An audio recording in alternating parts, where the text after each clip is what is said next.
Assalamu alaikum. So this is basically going to be the third video in my youth series. It's for the sisters, but it's also going to be relevant for everybody actually. So I want everybody to, inshallah, hopefully watch this, because the more I thought about their situation, the more I realized it's actually more relevant to everyone else's at the same time. And I thought so much about this topic over the last probably 4 months or 3 months, this whole series, and this last video especially. SubhanAllah, it's going to have to be a 2-part video. I can't do it all in one. I just realized that, because there's research involved and things like that, and it just, with the way that I have the thoughts in my head, I can't do it all in one, and so I'm going to do 2, inshallah. So anyway, this is basically what I had put together to try to give some good advice for our youth that are young women in Islam. What is it somebody who cares about their religion, somebody that cares about their ummah, somebody that is focusing on trying to improve the situation in this world, what can we possibly tell you guys, right?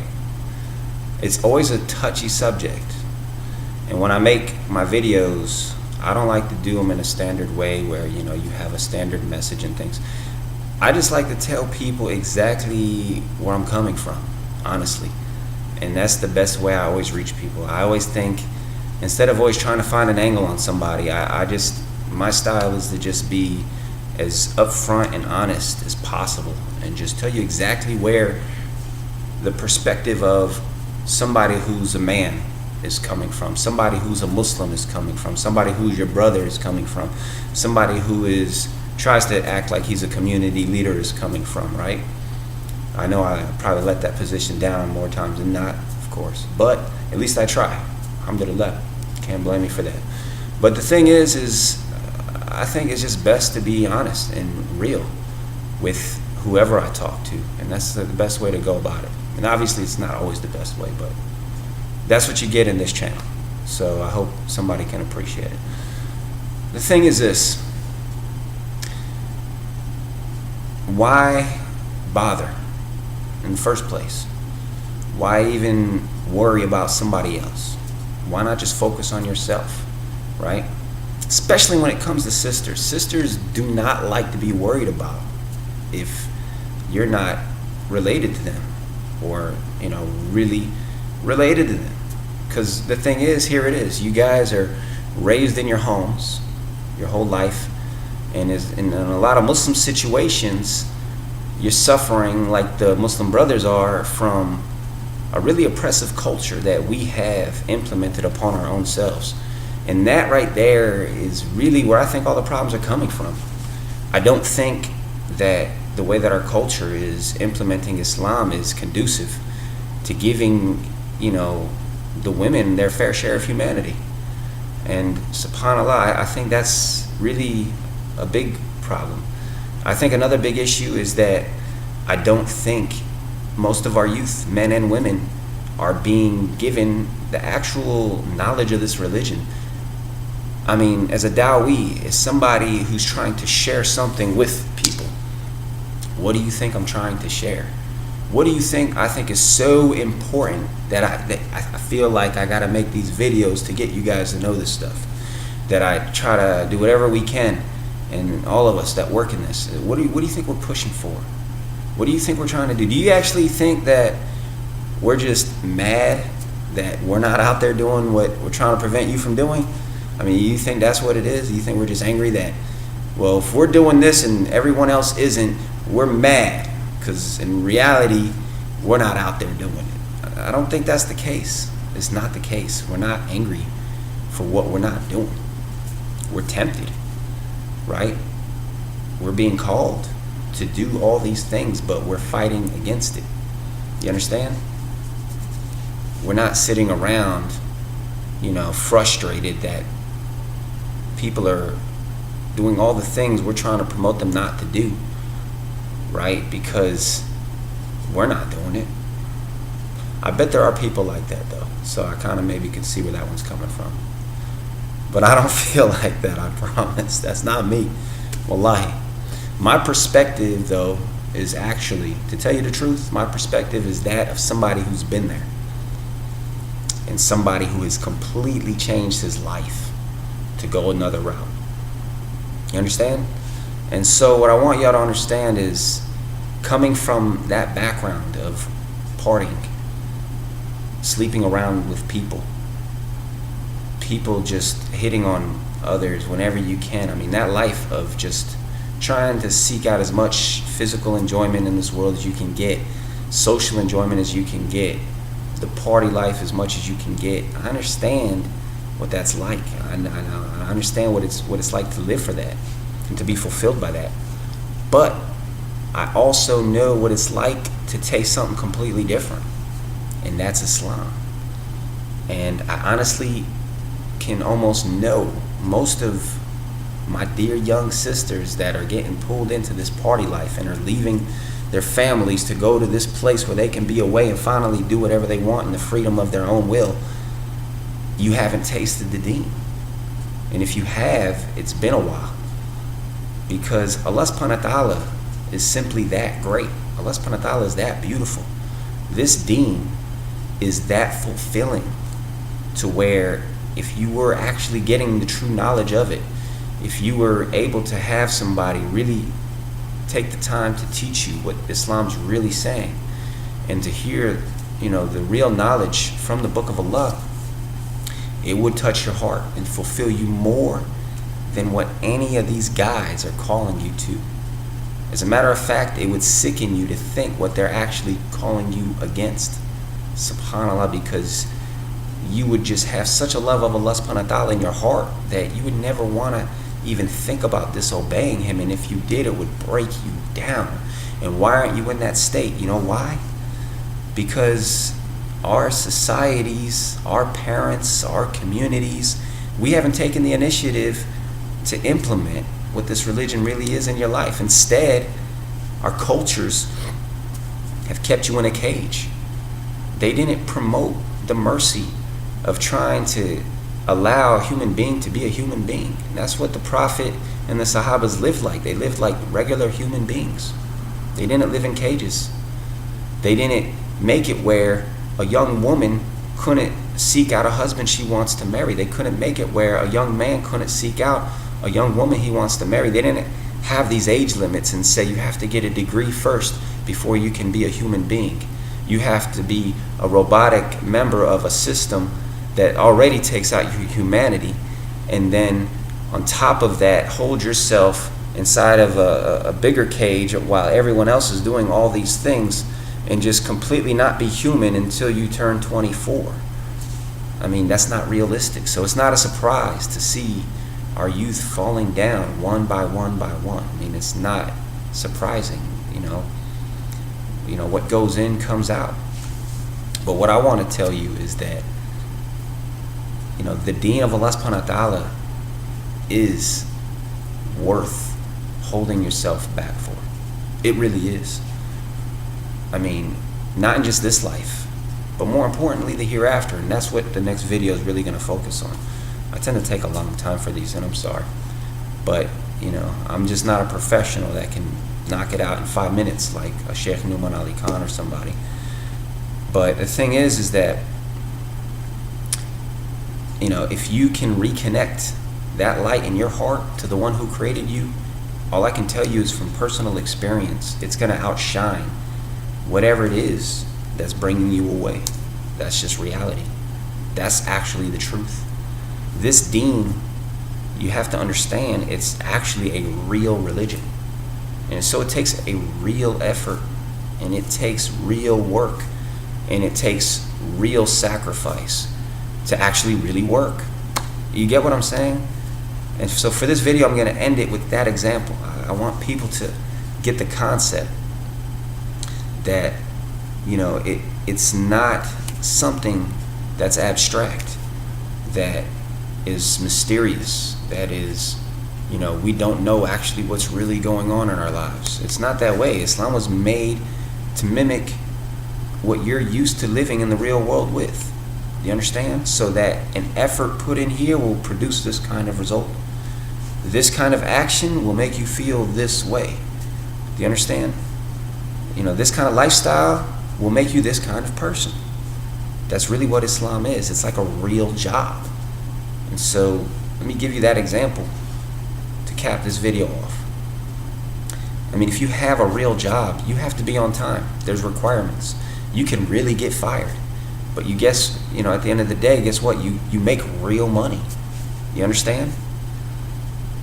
That's what a real job does. It has real requirements. You can't kind of tell your boss, I know 9 o'clock is the time we show, but I come in at 1. And when I get there, I know we're supposed to work for so many hours, but I do a coffee break every 20 minutes. And then I like to talk on the phone. And then I like to do all these things you said we can't do. And I still want my paycheck that's going to be real money, and I still want to keep my job. Honestly, is that reality? You got to think about reality and think about what is the truth. And that's really worth more than anything your heart desires. Wallahi, there's nothing going to be more important to anything that exists than the truth. Really, the truth is something you have to embrace, not distort.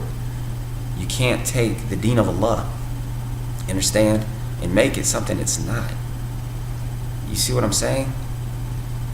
Yeah, there's real consequences to our actions, and we have to at least understand that when we make our decisions. To think, okay, I'm going to do whatever I want for 4 years or 5 years or 6 years or 7 years, and then I'm pre-planning a tawbah to come when I turn 27. Going to get married and then turn into a super Muslim. Honestly, that doesn't make any sense. It doesn't make sense, honestly. Wallahi, that doesn't make sense. That's not real.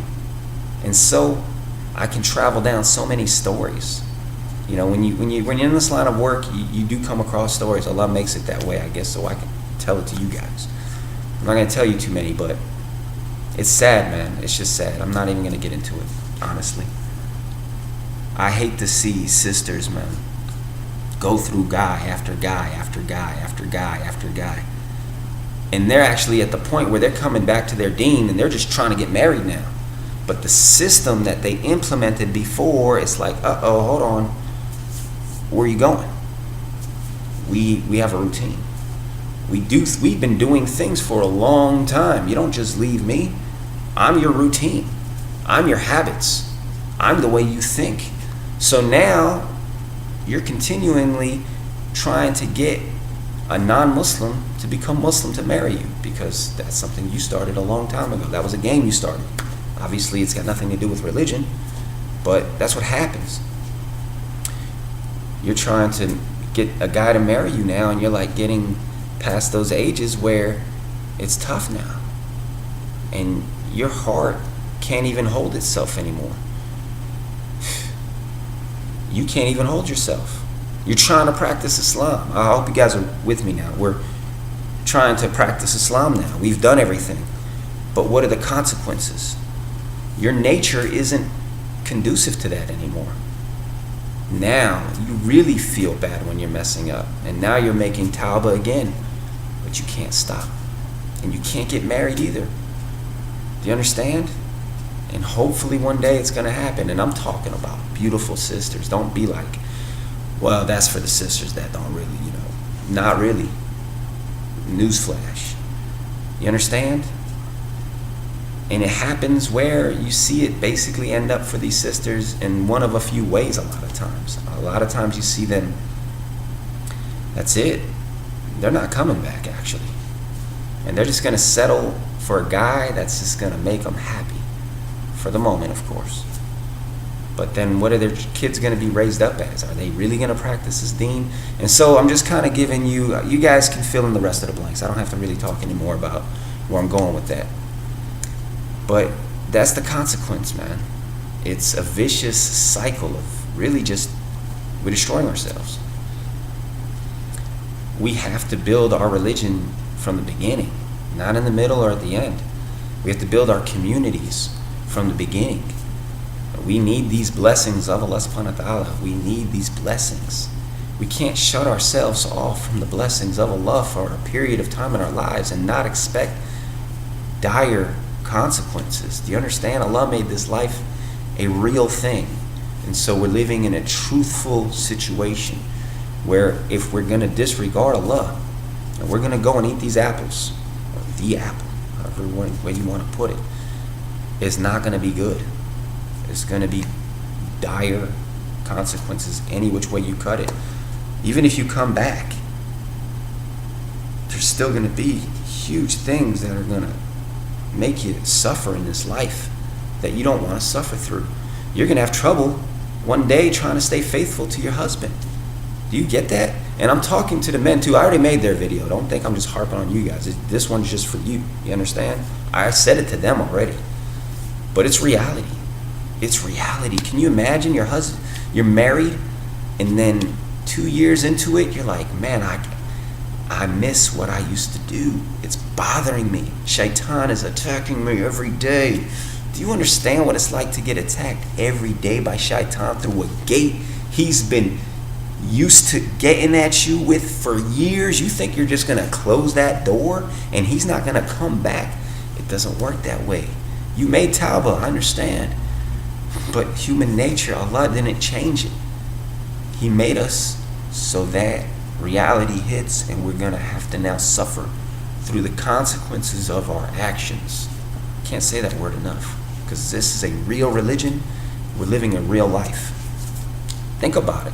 Really, I hope I connected in a way that's just honest, and I hope I connected with you guys with something that's real, so that you guys can really reflect, inshallah, on the seriousness of what you're doing with yourselves. It's a serious thing, man. It's a serious thing. Wallahi, it's a serious, serious thing. And at the end of the day, it's not going to bring you any good. There's no good that can come out of breaking the rules of Allah, man. Nothing good could come of it. Nothing good. But the door of tawbah is always waiting for you. The sooner you start, the better it's going to be for you. I'll tell you that. Wallahi. Yeah, Allah's door is always open and it's always waiting, but you don't have time to waste. I'm just letting you know. Wallahi. This life is not going to be easy. We're running a race, not a short-term race, but a marathon. This is a long-term stretch. We got to make it to the end. You still have a lot left coming your way, so don't weaken yourself to the point that you're going to break down a quarter of the way through or halfway through. Life's going to be hard enough. Your struggles to stay in love with your husband, to stay dedicated to one man for your life, to raise your children, to protect everything Allah wants you to man, especially the better you look, the harder it's going to be. So don't build yourself a taller mountain to climb. That's crazy. Wallahi. And we're sitting here and we're looking at these non-Muslims and saying, well, everybody's doing this. Do you understand? That's even crazier to think like that. You're supposed to be thinking the other way and saying, whoa, all these people, wallahi, today, in this very moment, are marching straight to a place called hellfire, man. That's reality. Do you understand how many people are going to that place? Do you have any comprehension how big it is? Allah doesn't have a limit of how many people He could put in there. He could put every human being in there if He wants. He doesn't have like a quota to say, I can't put them all in there. Well, they all messed up. It's too late now. I can't do it. It's not that way. Do you understand? It's the lucky ones that get the Jannah, man. Believe that. It's the lucky human beings, the fortunate. And when Allah made you one of the most fortunate human beings to step foot on His planet, you have to take that seriously. You really have to let that sink in your heart. Wallahi. Don't take this deen for granted, man. Don't take your guidance that Allah actually gave you the chance to be a Muslim. You actually got to say, La ilaha illallah Muhammad Rasulullah. Don't take that lightly at all. Don't do that. Wallahi, don't do that. I hope this was actually a harder video. I'm not a harsh person, but I hope I did deliver a stronger message, man. Wallahi.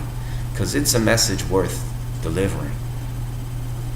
It's so many issues, and I'm wrapping it up here. I keep saying that, but I'm done now. But the thing is there's just so many reasons why we need to be chaste people. There's so many reasons why we need to be pure people. I can't make a video long enough to explain. But we need to come back to our deen. And if we haven't gone astray, don't go astray. Don't go astray. You are a perfect diamond. So keep yourself that way and prepare yourself for the best possible life with nothing but just complete fulfillment. Don't let this short period fool you, man. It's not all that it's cracked up to be. Wallahi, your life is for 10 years, 20 years, 30 years, 40 years after you leave whatever situation you're in, until you're just trying to get married or waiting to get married. It's coming, man. Believe me. So build your Islam, build your religion, build your connection to Allah, and build our community. Who are the guys supposed to marry? You ever thought about that? The Muslim men who are practicing their deen. I'm not talking about me, all right? I'm not actually married, but I'm already involved with somebody. So I can say I'm not saying that for me. And everybody ain't even going to believe me. They're saying, no, we know why he even made the whole video. And that's not the case. I promise you, I'm not saying that for me. I'm saying it for my brothers, man. Wallahi. Wallahi. Who are my brothers going to get married to if all of our women are out there? And who are our sisters going to get married? Brothers, I'm back to you now. If you guys are out there destroying yourselves, is that who she's supposed to marry? Why, you're going to cheat on her now for the rest of your life too? So there it is. I got back on the brothers really quick at the end, you know. Because honestly, they go first. They go in earlier, and they're going first. And sisters are watching them, and they're like, okay, we're going now too. It's our turn. So it's our fault, honestly, to begin with. So we'll take the blame. But either way, this video's over now. I hope I said something to try to sink in. And I hope I did something to try to reach somebody, inshallah. May Allah guide us to build our own one now. And let's change. Let's just get into the building process now, wallahi. I think we've seen enough destruction, in my opinion. I don't know what more we need, man. May Allah guide us.